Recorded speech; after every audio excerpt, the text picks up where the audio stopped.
عبد الرحمن بن عوف بن عبد عوف الزهري القرشي من أوائل من أسلم على يد أبي بكر الصديق. ولد في مكة بعد عام الفيل بحوالي 10 سنين تقريبا، أي في أوائل القرن السابع الميلادي. أسلم عبد الرحمن مبكرا جدا، وكان من السباقين للإسلام، وهاجر الهجرتين: الهجرة إلى الحبشة ثم الهجرة إلى المدينة، وكان من العشرة المبشرين بالجنة.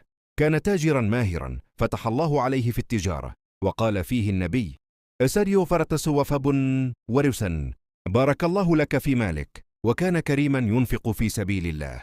شهد مع النبي جميع الغزوات ما عدا غزوة بدر الكبرى، لأنه كان في مهمة استطلاعية أرسله إليها النبي، ومع ذلك أعطي أجر شهود بدر. أهم مشاركاته: 201 الخندق، الحديبية، خيبر، فتح مكة، تبوك، كما قاد سوريا إلى دومة الجندل. دوره بعد وفاة النبي: كان عبد الرحمن من الستة الذين جعل عمر بن الخطاب الشورى فيهم لاختيار الخليفة. اختار بنفسه عثمان بن عفان لخلافة المسلمين. زوجاته: تزوج عدة زوجات، ومن أشهرهن أم كلثوم بنت عقبة بن أبي معيط من أوائل المهاجرات، تماضر بنت الأصبغ الكلبية أم ابنه المشهور أبي سلمة. توفي رضي الله عنه في المدينة المنورة في سنة 30 من الهجرة تقريبا.